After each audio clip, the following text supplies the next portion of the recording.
And I'll make it real that on March 7th, I was sitting in the economy class of a Delta aircraft in the Atlanta airport when I get a text from Mike Holefeld saying essentially Oschner's closed to visitors, especially providers like me. And I picked my suitcase out of the overhead and walked off the plane, and people were shocked and surprised.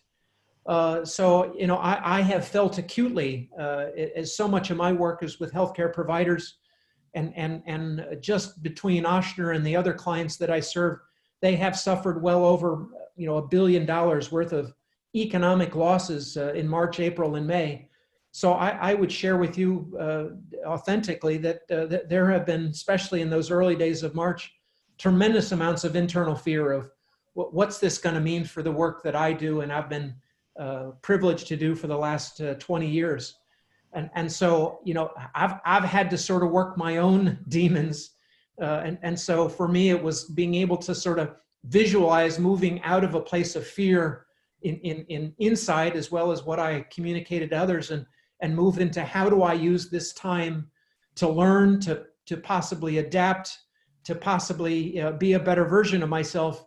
But ultimately, you know, what has been for me the most important thing in my journey is even shifting out of that learning zone to how can I be my best self in service to others, in support of what is for many of us a very debilitating, unstabilizing, and challenging psychologically, physically, and emotionally time in our lives. So I hope this. I'd even add that now is even more challenging for some than it was sort of mid-March. I mean, I think mid-March, at least for some of the healthcare providers I work with, there was sort of it was like a jolt of caffeine, you know, a clarity of what we're doing. And I think now as we, you know, kind of recover a bit, there's even more uncertainty. And I think the schematic is, you know, equally valid today, next month, as it was in March and April.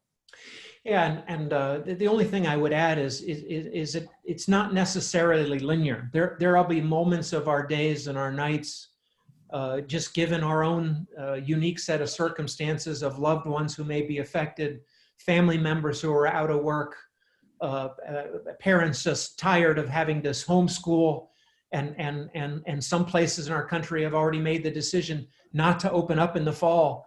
So, you know, I view this sort of schematic as, you know, that there may be moments of great contribution, but I cycle back to that fear as I wrestle with, you know, some great challenge in my own family's history and struggle.